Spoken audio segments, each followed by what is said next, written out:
CACIB, en fait, comme toutes les banques d'investissement, a un challenge qui est issu de changements de réglementation, qui est intervenu en 2016 et qui nécessite de mettre en place une capacité à analyser, contrôler la totalité des échanges des opérateurs de marché avec l'extérieur. Donc la solution que nous avons retenue, c'est de transformer tout ce qui est de type communication vocale en communication en texte, en utilisant la solution MediaSpeech, qui nous permet en fait de créer un corpus de données que nous pouvons analyser comme nous le souhaitons, avec les moyens que nous souhaitons. C'est une brique qui se situe en fait dans un dispositif global qui permet de transformer des données qui sont non formatées en des données formatées, exploitables par la suite par la banque. Donc le scope du projet, en fait, toutes les salles de marché de CACIB, il y a à peu près 1200 opérateurs de marché, dont 840 sont divisés entre Paris et Londres, qui constituent donc le gros du projet.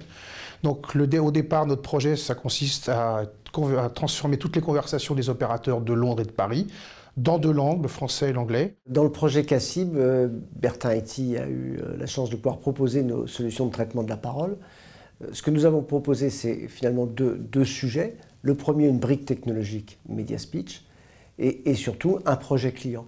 Et un projet client qui, au-delà des enregistrements vocaux, permet à l'officier de compliance de CACIB de se doter d'éléments d'analyse.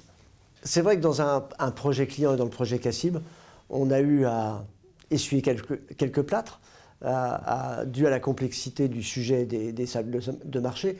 Comme on s'en est souvent d'ailleurs expliqué et parlé, la transcription speech-to-text, le traitement de la parole dans un environnement de salle de marché, qui ne fait face qu'à une seule langue ou à deux langues, français et anglais, pourrait sur le papier être facile. En revanche, l'anglais parlé par 1200 ou 1400 opérateurs de marché avec des accents très différents nous a confrontés à devoir travailler sur des taux de restitution, une fiabilité de restitution bien supérieure à ce que l'on connaissait dans d'autres environnements clients, tels que par exemple la veille média ou les contact centers.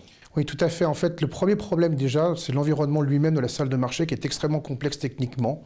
C'est un enregistrement, c'est un environnement où l'enregistrement est non seulement obligatoire mais réglementé. C'est-à-dire qu'on doit pouvoir montrer au régulateur à n'importe quel moment qu'on est capable de restituer la parole. Donc ça veut dire que toute solution qui vient s'installer ou s'insérer dans cet environnement doit être parfaitement fiable et ne jamais perturber cette logique. La deuxième chose, c'est que les traders ne parlent pas une langue normale, que ce soit de l'anglais ou le français. Donc ça rajoute une couche supplémentaire de compréhension et donc la nécessité de donner à la machine une grande quantité de données pour être capable de transcrire les conversations qui vont être écoutées. La prochaine étape, donc le futur du projet, c'est la suite bien évidemment des déploiements qui auront lieu principalement en Asia-Pac et aux États-Unis.